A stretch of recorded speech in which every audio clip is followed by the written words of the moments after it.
Good evening. I'm Jessica, the intern at Lexis and Company, and today I will be talking about a big war which is happening around the world. People in India don't really know about, but it has spurred a big revolution in every part of the world. Yes, I'm going to talk about Israel and Palestine. So, what is the war about?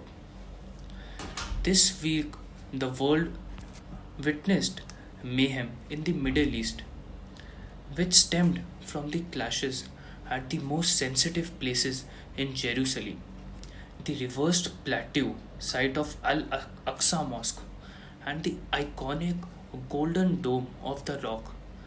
The clashes were a big reminder of the bloody 7 week war of 2014, which killed over 2,000 Palestinians, including hundreds of civilians, and greedy destroyed Gaza's infrastructure.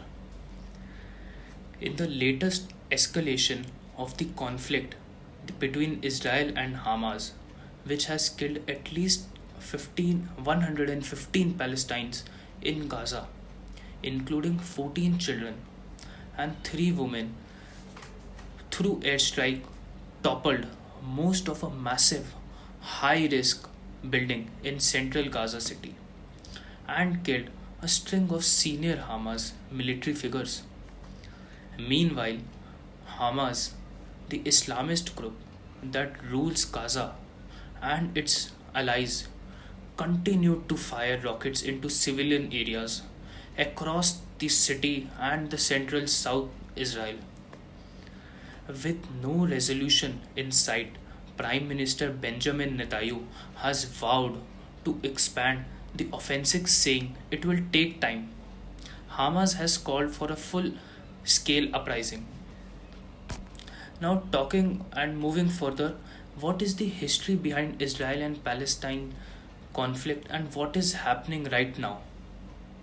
So, apart from the media figures which we are witnessing, the Israeli and Palestinian conflict is one of the world's longest running and most controversial conflicts.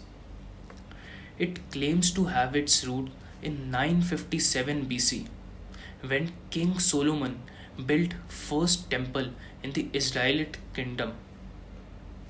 The temple was destroyed by Nebuchadnezzar II of Babylonia in 587 586 BC. Though both the Jews and Arab Muslims date back claims to the land a couple thousand years, the current political conflict began in the early 20th century.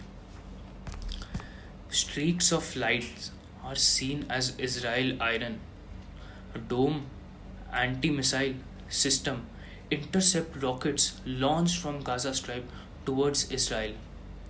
A comprehensive guide to the world's most controversial conflict.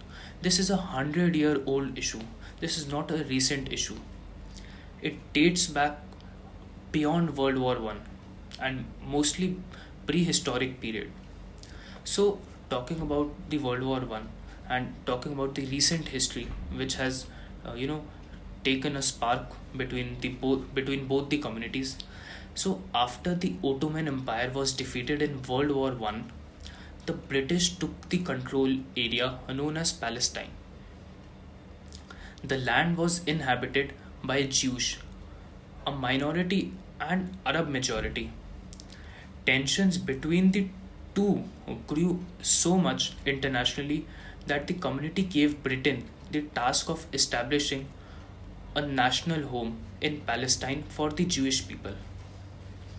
For the Jews, it was their ancestral home. However, the Palestinian Arabs also claimed the land and opposed the move. The Jews fleeing persecution in Europe, as we all know, during Hitler's era, and seeking a homeland after the Holocaust of World War II, arrived in huge numbers between 1920s to 1940s. The swelling numbers led the violence between the Arabs and the Jews and the resentment against the British rule. So Jews migrated all together from Germany to Palestine. In 1947, the United Nations voted for Palestine to be split into two separate nations between Jewish and Arab states, with Jerusalem becoming the international city. The plan was accepted by Jewish leader, but later it got rejected by the Arab side, and it was never implemented till now. Creation of Israel and the chaos between them followed. British rulers failed to establish peace at all time high.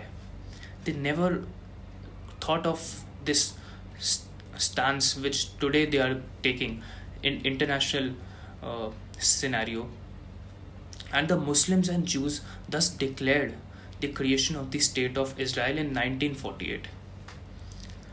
So Palestinians objected and a war followed after it. Hundreds of thousands of Palestinians fled or were forced out of their home in what they call as Al Nakba or the catastrophe. By the time the fighting ended in a ceasefire following year, Israel controlled most of the territory. The war led to over 7 lakh Palestinians becoming refugees. Jordan occupied land which became and known as West Bank, and Egypt occupied Gaza. Jerusalem was in fact divided between Israel forces and the west and the Jordanian forces in the east. So there was so much of divide and rule policy at that time that still they are not able to cope up with that and not able to come out of it. Since there was never a peace agreement, each side blamed the other side and conflicts continued till now. The most significant one among them was fought in 1967. Yes, when Israel occupied East Jerusalem and the West Bank as well. Most of the Syrians, Golan Heights, and Giza and Egyptian Sinai Peninsula, every one of them was captured by Israel. In today's line, largely reflect the outcome of these wars, one waged in 1948 and another in 1967. How things stand now, tensions are always high between Israel and Palestine. This is an all time high in East Jerusalem and Gaza and the West Bank. Gaza is ruled by a Palestinian militant group called Hamas, which has fought Israel many times. Israel and Egypt tightly control Gaza's border. Palestinians in Gaza and West Bank say that they are suffering because of Israel's action and restrictions, whereas Israel say it is only acting to protect itself from Palestinian violence. So both are right in their own way, since Israel have followed a long history of persecution and Palestinians want their identity back. So for Palestine, most Palestinian refugees and their descendants live in Gaza and the West Bank or Jordan. And neither they nor their descendants have been allowed to return to their home by Israel. Palestinians claim that East Jerusalem as the capital of the future Palestine state, which is for Israel. Now, talking about Israel, Israel always says that Palestinians should return to their homes or would overwhelmingly threaten that its existence as a Jewish state is not at all a theory, it is reality. It is still occupied that West Bank, and although it pulled out of Gaza, the United Nations still regards it as part of the territory. So peace talks have been following since long, or and since more than 25 or 25 years, but no availability has been there. So at last, I think both the communities must come together, must come forward and resolve this battle. Otherwise, it would lead to a world war which is unknown and unseen to the whole world. Thank you.